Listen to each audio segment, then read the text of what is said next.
Assalamualaikum warahmatullahi wabarakatuh. Perkenalkan, nama saya Nurpita Sari, NIM 11721022. Di sini saya dari kelompok 11 dengan materi inflasi dan stabilitas sistem keuangan Islam. Di sini saya akan menjelaskan tentang stabilitas sistem keuangan. Bank Indonesia mendefinisikan stabilitas sistem keuangan Islam ini sebagai kondisi di mana mekanisme ekonomi dalam penetapan harga, alokasi dana, dan pengelolaan risiko berfungsi secara baik dan mendukung pertumbuhan ekonomi. Menurut Albulescu, bahwa selama 2 dekade terakhir ini stabilitas sistem keuangan telah menjadi fokus penting dalam agenda internasional. Hal tersebut dikarenakan beberapa hal seperti sistem keuangan yang telah membantu realokasi sumber daya, terutama dana, sehingga dana yang berlebihan di unit yang surplus dapat dimanfaatkan oleh unit yang defisit, sehingga sistem keuangan dapat meningkatkan kapasitas perekonomian nasional dan dengan meningkatkan efisiensi penggunaan dana di perekonomian. Oleh karena itu, stabilitas sistem keuangan terkait erat dengan stabilitas suatu perekonomian. Selain itu, krisis Asia yang terjadi pada penghujung tahun 1990-an dan krisis keuangan global yang terjadi pada tahun 2008 pada dasarnya bersumber dari lemahnya sistem keuangan. Krisis yang terjadi menyebabkan gejolak pada pasar keuangan, yaitu pasar modal dan pasar falas, dan perbankan juga, sehingga krisis menyebabkan runtuhnya kestabilan sektor keuangan dan berujung pada 2 penurunan kinerja perekonomian, baik di negara maju maupun di negara berkembang. Oleh karena itu, stabilitas sistem keuangan penting untuk dijaga dan dikaji, mengingat sistem keuangan yang stabil dapat meningkatkan kapasitas perekonomian dan sistem keuangan yang tidak stabil dapat menyebabkan krisis. Bank Indonesia menjelaskan bahwa sistem keuangan dapat dikatakan stabil apabila dalam operasinya mampu mengalokasikan sumber dana dengan baik dan menyerap yang terjadi, sehingga dapat mencegah gangguan terhadap sektor real. Selain melihat pada fungsi intermediasi, Bank Indonesia juga memiliki indikator dalam menentukan sistem keuangan berada pada kondisi stabil atau tidak, yaitu indikator mikroprudensial dan indikator makroekonomi. Indikator mikroprudensial mencangkup masalah kecukupan modal pada pasar keuangan dan masalah likuiditas. Sedangkan indikator makroekonomi mencangkup pertumbuhan ekonomi, inflasi, dan neraca pembayaran. Namun dalam kondisi tertentu sistem keuangan menjadi tidak stabil. Sistem keuangan dikatakan tidak stabil apabila sistem keuangan tidak mampu mengalokasikan dana dengan baik, sehingga menghambat pertumbuhan ekonomi. Secara teori, kondisi sistem keuangan yang tidak stabil akan menimbulkan dampak buruk seperti terjadi volatilitas yang berlebihan pada harga aset. Fungsi intermediasi tidak dapat berjalan sebagaimana mestinya akibat alokasi dana yang tidak tepat, sehingga menghambat pertumbuhan ekonomi. Menurut Zwick dan Zhuang, stabilitas keuangan dapat dilihat dari 2 dimensi. Dimensi pertama adalah kondisi perbankan. Sistem keuangan dikatakan stabil apabila perbankan dalam kondisi yang baik. Menurutnya, bank pada kondisi yang baik ketika bank yang bersangkutan mampu melakukan transaksi keuangan dengan baik dan tidak mengalami kesulitan likuiditas. Dimensi kedua adalah stabilitas pasar keuangan. Stabil atau tidaknya pasar keuangan domestik tidak terlepas dari pengaruh pasar keuangan global.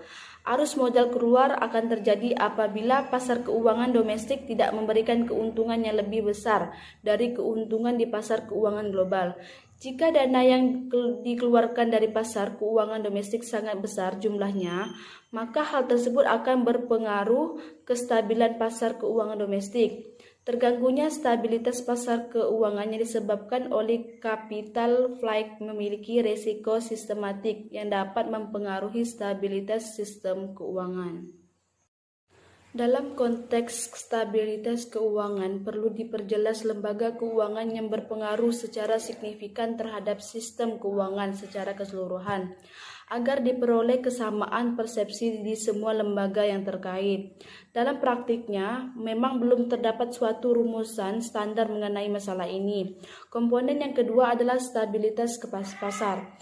Baik pasar modal maupun pasar uang, pasar dimaksud dapat dikatakan stabil apabila pelaku pasar, misalnya investor, masih percaya untuk melakukan transaksi pada tingkat harga yang merupakan refleksi dan fundamental ekonomi dan volatilitas harga pasar yang tidak ekstrim dalam jangka pendek.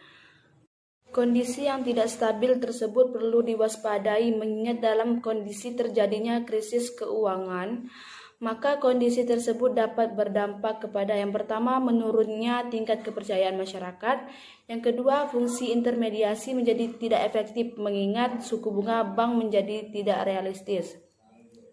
Yang ketiga, alokasi sumber-sumber dana menjadi tidak efektif karena orang yang akan lebih senang menyimpan uang di rumah atau di luar negeri.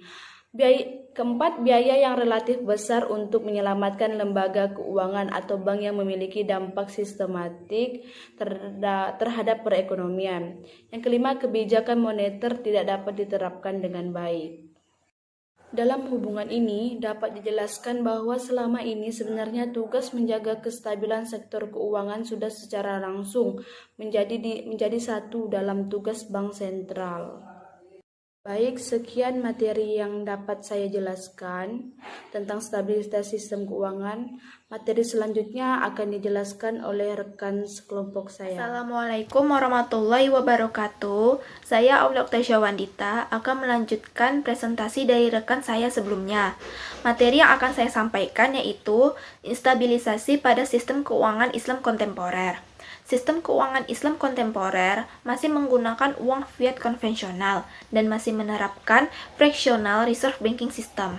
Hal ini dapat dipahami mengingat sistem keuangan syariah di Indonesia masih terdominasi oleh kekuatan sistem konvensional yang besar dalam kerangka sistem perbankan ganda. Secara teoritis, peneliti-peneliti yang memberi perhatian terhadap perkembangan sistem keuangan Islam menunjukkan bahwa konsep bagi hasil lebih baik daripada instrumen suku bunga yang digunakan oleh sistem keuangan konvensional. Dilihat dari segi keadilan, reduksi kegiatan spekulasi, efisiensi sumber daya, dan lain-lain. Oleh karena itu, harus dibuktikan secara empiris bahwa tidak adanya instrumen suku bunga dalam sistem keuangan Islam yang digantikan oleh konsep bagi hasil ini dapat mendukung sistem keuangan ganda secara keseluruhan. Sistem keuangan Islam itu sendiri merupakan sistem keuangan yang menjembati antara pihak yang membutuhkan dana dengan pihak yang kelebihan dana melalui produk dan jasa keuangan yang sesuai dengan prinsip-prinsip Islam. Tujuan utama dari sistem keuangan Islam adalah menghapus bunga dari semua transaksi keuangan dan menjalankan aktivitasnya sesuai dengan prinsip-prinsip Islam. Kemudian, mendistribusikan kekayaan yang adil dan merata, dan memajukan pembangunan ekonomi. Dengan demikian, sistem keuangan Islam diformulasikan dari kombinasi dua kekuatan sekaligus. Yang pertama dari prinsip Islam yang diambil dari dalam Al-Quran dan Sunnah. Kedua, dari prinsip tabi'i. Sistem keuangan Islam merupakan aliran sistem keuangan yang didasarkan pada etika Islam itu sendiri. Jadi tidak sekedar memperhitungkan keuntungan dan resiko saja, tetapi harus mempertimbangkan nilai-nilai Islam. Seperti pada perkembangan perbankan Islam, pada praktek perbankan Islam justru ditandai sebagai alternatif sistem keuangan internasional yang memberikan peluang upaya dalam penyempurnaan sistem keuangan internasional, di mana belakangan ini dirasakan banyak sekali goncangan dan ketidakstabilan yang menyebabkan krisis dan keterpurukan ekonomi akibat lebih dominannya sektor finansial dibanding sektor real dalam hubungan perekonomian dunia. Tetapi, terdapat aplikasi rate of profit sebagai pengganti rate of interest atau suku bunga di perbankan dan pasar modal obligasi syariah. Sering menjadi masalah karena tidak adanya tolak ukur dalam penetapan profit margin pada akad jual beli murabahah dan biaya sewa pada akad ijarah, pada transaksi di perbankan syariah atau pada transaksi di obligasi syariah. Akibatnya, seluruh aplikasi riba di lembaga keuangan syariah seperti bunga yang bersifat sederhana, majemuk, fix, variabel, dan ditetapkan di muka, justru ditetapkan pada produk-produk dengan jual beli seperti murabaha dan ijarah. Selain itu, terjadi perbedaan aplikasi tentang penetapan rate of profit pada akad-akad dan produk jual beli dan sewa dari sisi jangka waktu. Beberapa negara penetapan margin atau rate of profit murabaha berjangka panjang atau lebih dari 5 tahun, sedangkan beberapa negara lainnya menetapkan margin murabaha pada berjangka pendek.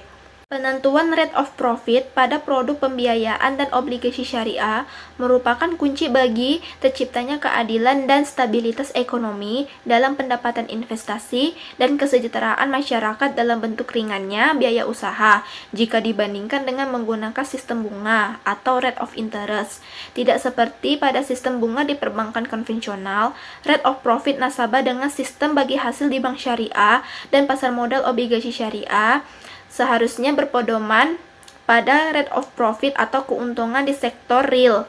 Dari sini, penggunaan suku bunga dalam transaksi syariah menyebabkan terjadinya instabilitas pada nilai aset keuangan yang dapat merugikan investor dan menyebabkan ketidakstabilan sistem keuangan secara keseluruhan, yaitu baik di lembaga keuangan maupun pada pasar obligasi syariah di sistem keuangan syariah yang disebut sukuk. Jika pergerakan dapat mengalami capital loss atau turunnya kekayaan, akan menyebabkan ketidakstabilan sistem keuangan Islam. Karena tidak stabilnya aset dan liability bank syariah yang pada akhirnya berdampak pada kekayaan masyarakat yang menginvestasikan dananya di bank syariah. Pada perkembangan sektor keuangan Islam selama beberapa dekade terakhir ini begitu baik. Dari sisi pasar keuangan, lembaga intermediasi sangat baik dalam menghadapi krisis keuangan. Artinya, sistem keuangan Islam pada masa kini tidak mengalami instabilisasi. Ahtar dan Jaromi mengatakan bahwa saat pasar modal konvensional mendapatkan efek yang lebih besar dari krisis keuangan, pasar modal syariah yang terinterpretasikan dari pendapatan saham dan obligasi syariah cenderung terkena dampak lebih kecil daripada pasar modal konvensional. Kemudian, Ahtar menemukan bahwa pada saat krisis, jumlah permintaan terhadap lembaga asuransi syariah tidak terpengaruh secara signifikan. Bahkan aktivitas keuangan yang secara langsung berkaitan dengan volatilitas transaksi keuangan, misalnya saving rate, tidak memiliki hubungan dengan asuransi Islam. Yang lebih berpengaruh ialah lembaga Islamic Insurance yang merupakan indikator substansial. Walaupun perbedaan tempat dan objek penelitian juga berpengaruh, di mana perbedaan karakteristik negara, misalnya negara Timur Tengah dan ASEAN, akan menghasilkan hasil estimasi berbeda, namun hal ini tidak dapat merubah hasil kesimpulan secara umum bahwa lembaga keuangan Islam lebih tahan dalam menghadapi krisis keuangan. Ketika sistem keuangan Islam mengalami instabilisasi, salah satu pemicu penyebab yang terjadi yang pasti ialah bencana besar seperti pandemi COVID-19 saat ini, yang membuat pertumbuhan ekonomi nasional yang mengalami perlambatan dan penurunan penerimaan negara, peningkatan belanja negara, sehingga diperlukan berbagai upaya pemerintah untuk melakukan penyelamatan kesehatan dan perekonomian nasional dengan fokus belanja untuk kesehatan, social safety net, serta pemulihan perekonomian termasuk untuk dunia usaha dan masyarakat yang terkena dampaknya. Adanya dampak terhadap ancaman semakin memburuknya sistem keuangan, baik sistem keuangan konvensional maupun sistem keuangan Islam yang ditunjukkan dengan penurunan berbagai aktivitas ekonomi domestik karena langkah-langkah penanganan COVID-19 yang berisiko pada ketidakstabilan makroekonomi dan sistem keuangan yang perlu dimitigasi bersama oleh pemerintah maupun koordinasi kebijakan dalam koordinasi stabilitas sistem keuangan. Sehingga diperlukan berbagai upaya pemerintah dan lembaga terkait untuk melakukan tindakan antisipasi untuk menjaga stabilitas sektor keuangan. Sekian presentasi dari saya. Materi ini akan dilanjutkan oleh rekan saya, Haryanto. Sekian, terima kasih. Wassalamualaikum warahmatullahi wabarakatuh. Waalaikumsalam warahmatullahi wabarakatuh. Perkenalkan, nama saya Haryanto. Saya mahasiswa dari Institut Agama Islam Negeri Pontianak, semester 7, jurusan Ekonomi Islam. Di sini saya akan melanjutkan penjelasan materi dari materi sebelumnya yang telah dijelaskan oleh kawan saya, yaitu tentang peningkatan ketahanan dan stabilitas sistem keuangan Islam. Sistem keuangan Islam jadi masa depan ekonomi global menurut Nassar. Pendapat tersebut menyatakan bahwa sistem keuangan syariah atau Islamic Finance terdiri dari dua sektor, yaitu yang pertama yaitu sektor komersial dan kedua sektor sosial. Sektor komersial diperankan oleh perbankan syariah, pembiayaan rakyat syariah atau yang disingkat BPRS, pasar modal syariah, dan industri keuangan non-bank syariah. Sedangkan sektor sosial atau sering disebut Islamic Social Finance diperankan oleh dana sosial keagamaan yang dikelola secara profesional, terutama zakat dan wakaf. Industri keuangan syariah adalah identik dengan sektor komersial, contohnya industri perbankan, industri pasar modal, dan jasa keuangan syariah lainnya. Sementara zakat dan wakaf adalah sektor sosial. Kajian dan penulisan ilmiah seputar Islamic Finance telah banyak dilakukan, demikian pula kajian dan penulisan ilmiah tentang zakat dan wakaf sebagai solusi alternatif penanggulangan kemiskinan. Dalam Outlook Zakat Indonesia 2017 atau yang disingkat Basnas yang ditulis oleh Nasar pada tahun 2017 diungkapkan bahwa zakat adalah salah satu sektor penting dalam kedermawaan Islam. Sebagai rukun Islam yang ketiga, zakat wajib dibayarkan oleh setiap muslim yang memenuhi syarat atau yang disebut muzaki untuk menyucikan hartanya dengan cara menyalurkan zakat kepada mustahik atau penerima zakat. Zakat tidak hanya berfungsi untuk menolong perekonomian mustahik, tetapi juga dapat menjadi instrumen penyeimbang dalam sektor ekonomi nasional.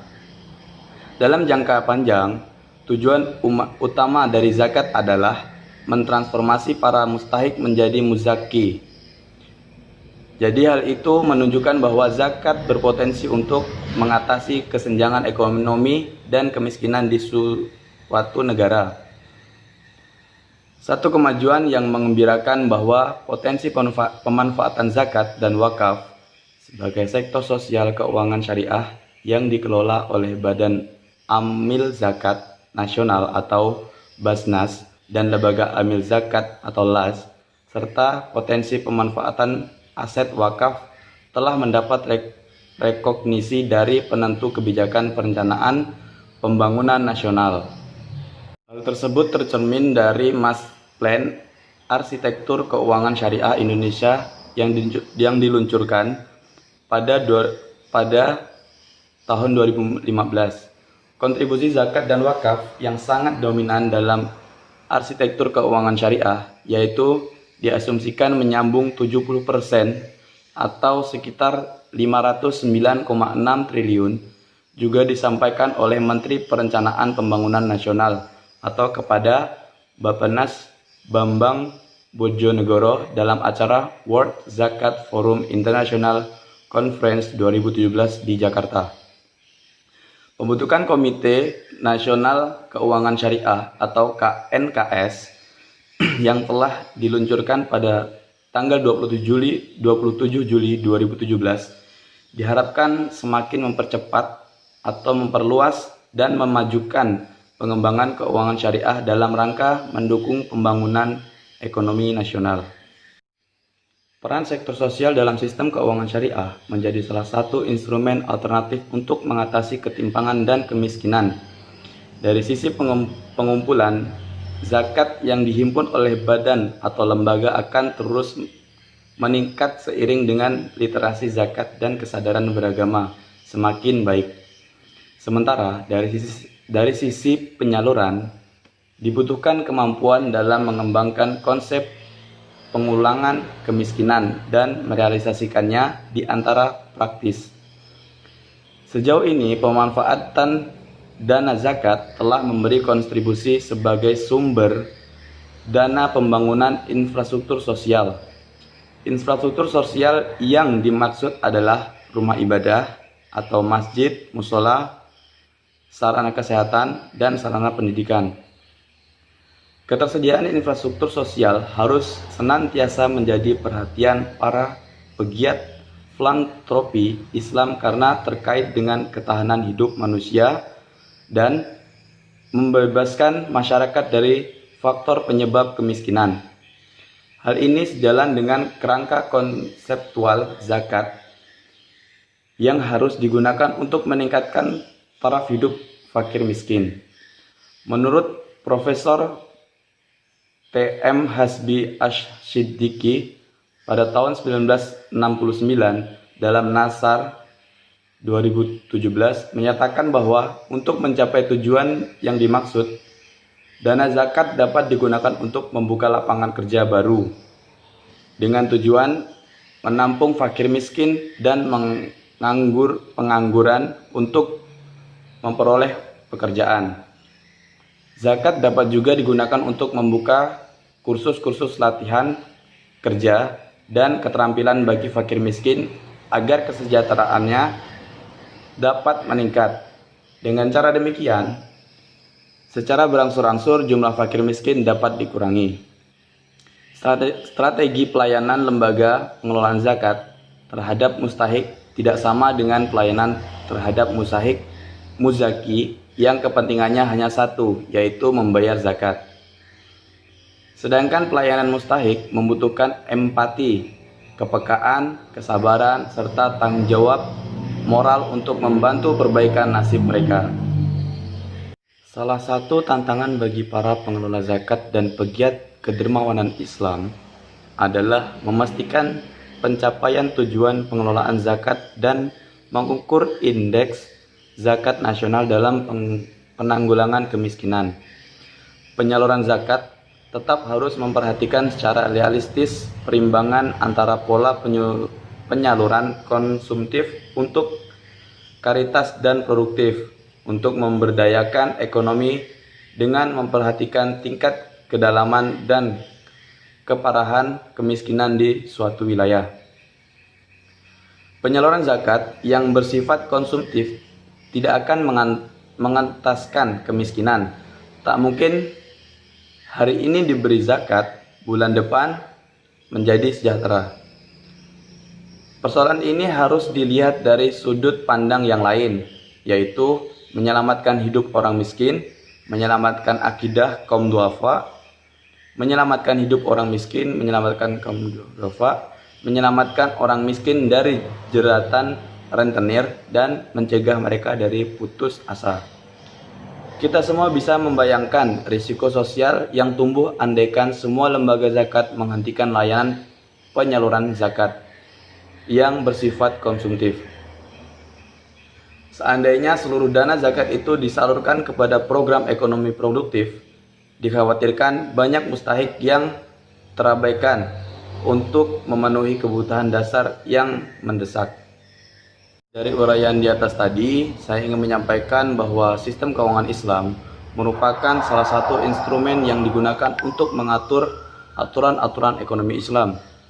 Sebagai bagian dari sistem ekonomi yang juga merupakan bagian dari keseluruhan sistem sosial, oleh karenanya keberadaannya harus dipandang dalam konteks keseluruhan dalam keberadaan masyarakat, serta nilai-nilai yang berlaku dalam masyarakat yang bersangkutan.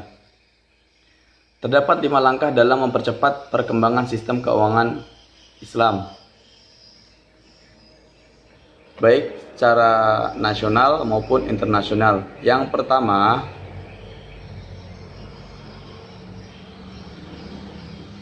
perlunya memperkuat sistem pengaturan dan pengawasan lembaga keuangan Islam.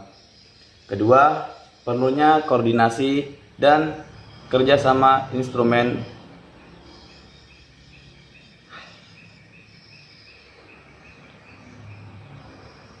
terdapat 5 langkah dalam mempercepat perkembangan sistem keuangan Islam, baik secara nasional maupun internasional. Dari kelima tersebut, yang pertama yaitu perlunya memperkuat sistem pengaturan dan pengawasan lembaga keuangan Islam. Yang kedua, perlunya koordinasi dan kerjasama internasional. Yang ketiga, perlunya kolaborasi di tingkat pengawasan sistem keuangan Islam lintas negara. Yang selanjutnya,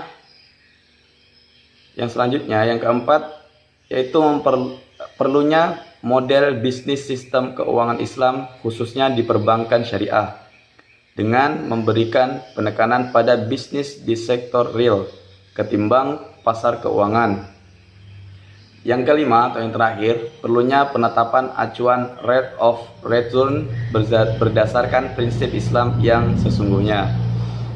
Oke, mungkin dari penyampaian materi saya cukup sekian. Selanjutnya akan dijelaskan oleh teman saya. Oke, wassalamualaikum warahmatullahi wabarakatuh. Assalamualaikum warahmatullahi wabarakatuh. Di sini saya akan melanjutkan penjelasan mengenai percepatan implementasi yang efektif dalam mendorong pertumbuhan ekonomi dan sekaligus menciptakan stabilitas. Islam tidak menggunakan instrumen bunga atau ekspansi moneter melalui percetakan uang baru atau kebijakan defisit anggaran. Islam mengajarkan supaya mempercepat perputaran uang dan pembangunan infrastruktur sektor real. Yang menjadi faktor lainnya mendorong percepatan perputaran uang adalah kelebihan likuiditas, tidak boleh ditimbun dan tidak boleh dipinjamkan dengan bunga. Sedangkan faktor penarikannya adalah dianjurkannya transaksi pinjaman, qard, sedekah, dan kerjasama bisnis dalam bentuk mudharabah. Seperti itu. Itu implementasi atau tindakan yang perlu kita laksanakan dalam mengatasi inflasi dan stabilitas keuangan ekonomi Islam. Selanjutnya, kebijakan moneter sebenarnya mampu dijalankan tanpa menggunakan instrumen suku bunga. Hal ini dibuktikan pada zaman Rasulullah SAW dan Khulafaur Rasyidin. Perekonomian di Jazirah Arab ketika itu adalah perekonomian dagang, bukan ekonomi yang berbasis pada sumber daya alam. Bila para pedagang melakukan ekspor barang, berarti mereka pun sesungguhnya sedang mengimpor dinar atau dirham. Sebaliknya, jika mereka mengekspor barang, berarti dinar atau dirham yang diekspor. Dengan demikian, keseimbangan permintaan dan penawaran di pasar uang adalah derived market dari keseimbangan pasar barang dan jasa. Seperti itu. Menurut Marza Gamal yang merujuk pada pendapat Al-Ghazali bahwa orang yang menimbun uang berarti telah berbuat kriminal, karena menimbun uang berarti menarik uang dari peredaran. Dalam teori modern, penimbun uang berarti memperlambat perputaran uang. Hal ini berarti memperkecil terjadinya transaksi sehingga perekonomian menjadi lesu atau lambat. Seperti itu. Teori permintaan uang yang dikembangkan Al-Ghazali memiliki banyak persamaan dengan quantitative theory of money yang belakangan muncul dan dikemukakan oleh aliran monetaris seperti Irving, Fraser, dan Milton Friedman. Inti pemikiran kaum monetaris menyatakan bahwa jumlah nominal penghasilan negara sama dengan kecepatan sirkulasi uang dikalikan dengan uang yang ada dalam ekonomi. Karena itu dapat dilihat secara matematis bahwa makin cepat beredar uang dalam ekonomi, makin tinggi penghasilan nasional. Dan pada gilirannya rakyat akan semakin makmur. Sebaliknya, jika uang ditahan dari sirkulasi, maka roda ekonomi makin melambat dan terjadilah stagnasi dalam ekonomi. Berarti, kebijakan moneter yang sedang dijalankan adalah kebijakan moneter kontraktif. Seperti itu. Seperti layaknya sebuah sistem hasil rekayasa manusia, sistem moneter konvensional yang telah dijalankan ternyata banyak menyimpan masalah. Jika ditelaah lebih dalam, terdapat 8 faktor yang menjadi sumber penyimpangan dari sistem moneter konvensional. Yang pertama, berkaitan dengan fungsi utama uang. Dalam teori ekonomi saat ini, uang berfungsi sebagai alat tukar, medium of change, satuan hitung, unit of account, dan penyimpangan nilai kekayaan, store of value. Dengan penggunaan uang kertas, fungsi uang sebagai satuan hitung dan penyimpan nilai sudah gugur. Karena uang kertas yang sekarang berlaku nilainya selalu berubah disebabkan adanya inflasi. Ajaran ekonomi Islam mereduksi fungsi uang hanya sebagai alat tukar dan satuan hitung. Mata uang yang digunakan harus bisa menjamin kestabilan nilai. Selanjutnya, faktor kedua adalah penggunaan base money tergantung sebagai kerangka kebijakan moneter. Base money tergantung atau pengendalian uang kartal sebagai instrumen kebijakan moneter disandarkan pada teori kuantitas uang. Efektivitas kebijakan ini sangat tergantung pada stabilitas perputaran uang beredar. Velocity stability. Kebijakan pengendalian base money sangat tidak tepat karena nilai uang sangat cenderung influktuasi. Ekonomi Islam menawarkan untuk mencari alat moneter yang menjamin kestabilan. Maka emas dan perak dipilih sebagai instrumen moneter dalam Islam. Itu solusi dari Islam untuk menjaga atau melakukan percepatan implementasi yang efektif dalam mengatasi inflasi dan stabilitas keuangan ekonomi Islam. Faktor ketiga adalah stabilitas kurs mata uang tergantung pada tingkat inflasi. Tingkat inflasi tercermin dari naiknya harga benih secara umum. Dalam hal ini, Bank Sentral selaku otoritas moneter memiliki kemampuan memengaruhi tekanan inflasi yang bersumber dari tingginya permintaan. Langkah yang bisa ditempuh diantaranya dengan menggunakan 3 instrumen. Pertama, suku bunga, kredit perbankan, dan ekspektasi. Jika ketiga instrumen tersebut berkaitan dengan riba, jubhat, makjir, dan goror, maka ini tidak sesuai dengan prinsip Islam seperti itu. Faktor yang kelima lahir karena adanya ketergantungan mata uang lokal terhadap mata uang negara lain sebagai acuan. Misalnya, saat ini naik turunnya mata uang rupiah selalu disandingkan dengan mata uang dolar. Amerika Serikat AS sebagai hand currency. Apabila dolar AS mengalami gejolak, maka mata uang lain akan terpengaruh. Faktor yang keenam menunjukkan bahwa kenyataan saat ini uang tidak hanya dijadikan sebagai alat tukar, tapi juga sebagai komoditas perdagangan dan ditarik bunga dari setiap transaksi peminjaman atau penyimpanan uang. Konsekuensinya, uang dijadikan alat spekulasi. Faktor ketujuh, dalam konsep ekonomi Islam, uang harus mencerminkan sektor real. Jika ada yang menimbun uang atau dibiarkan tidak produktif, berarti telah mengurangi jumlah uang beredar yang berdampak melambatnya roda perekonomian. Untuk kasus di Indonesia, tindakan penimbunan uang justru dilakukan Bank Indonesia (BI) dengan menyerap dana melalui sertifikat Bank Indonesia (SBI) dan menyimpannya.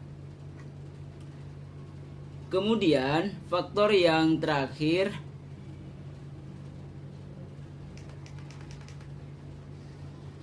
dilihat dari aspek kelembagaan. Bank Sentral tidak mempersoalkan adanya entitas individu.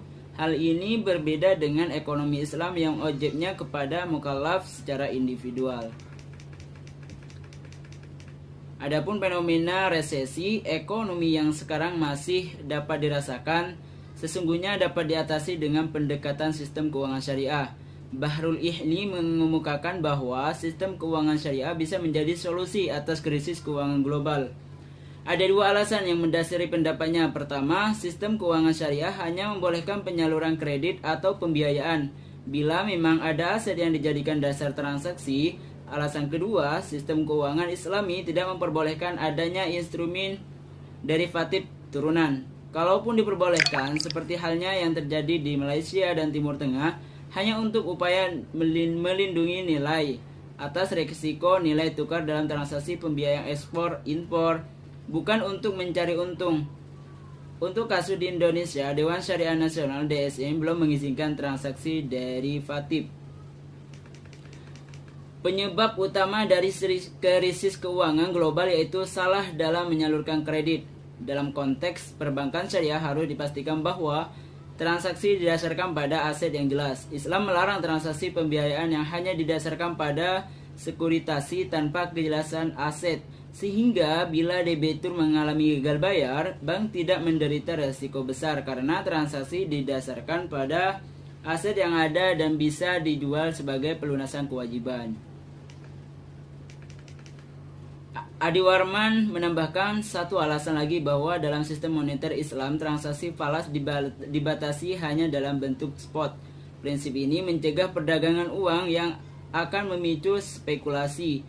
Transaksi forward dan swap dalam falas, apalagi transaksi future, akan membuat setiap pelakunya membuat prediksi kurs, sehingga kurs tidak lagi ditentukan pada nilai tukar objektifnya.